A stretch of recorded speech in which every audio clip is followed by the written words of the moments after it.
Paul Bindig, thanks so much for your time today. Tell me a little bit about Echoes of Pink Floyd. I hear you guys as the foremost Australian tribute band to Pink Floyd are pretty awesome. Oh, thank you so much. So, look, the band started about 10 years ago. All passionate Pink Floyd fans started playing in pubs and clubs around Adelaide. And from there, it's grown to what we are now, which is, we're a nationally touring act. This particular show pays tribute to Pink Floyd's iconic album, The Wall.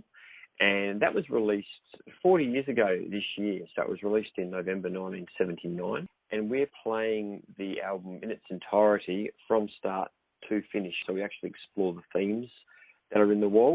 Can you share a little bit about the themes around The Wall? I certainly grew up with The Wall, but I'm not sure that I ever knew about the themes behind it. But essentially, the metaphorical wall we can build around ourselves to prevent ourselves from being hurt or influenced by things that might bring us harm.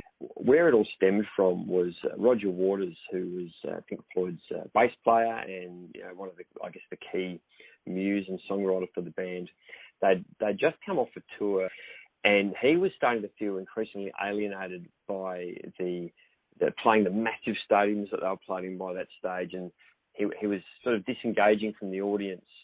And he started to reflect on how that made him feel. And the central character that runs through the Wall concept in the album is partially based on Waters' own life. And so things happen through his childhood that this character that's present in the theme of the album, it caused him to build a psychological wall around himself. So he loses his father in World War II. He's bullied by teachers at school. His mother becomes very overprotective. He's a rock musician, and he finds the life of touring quite grueling and alienating. And while he's on tour, his wife has an affair.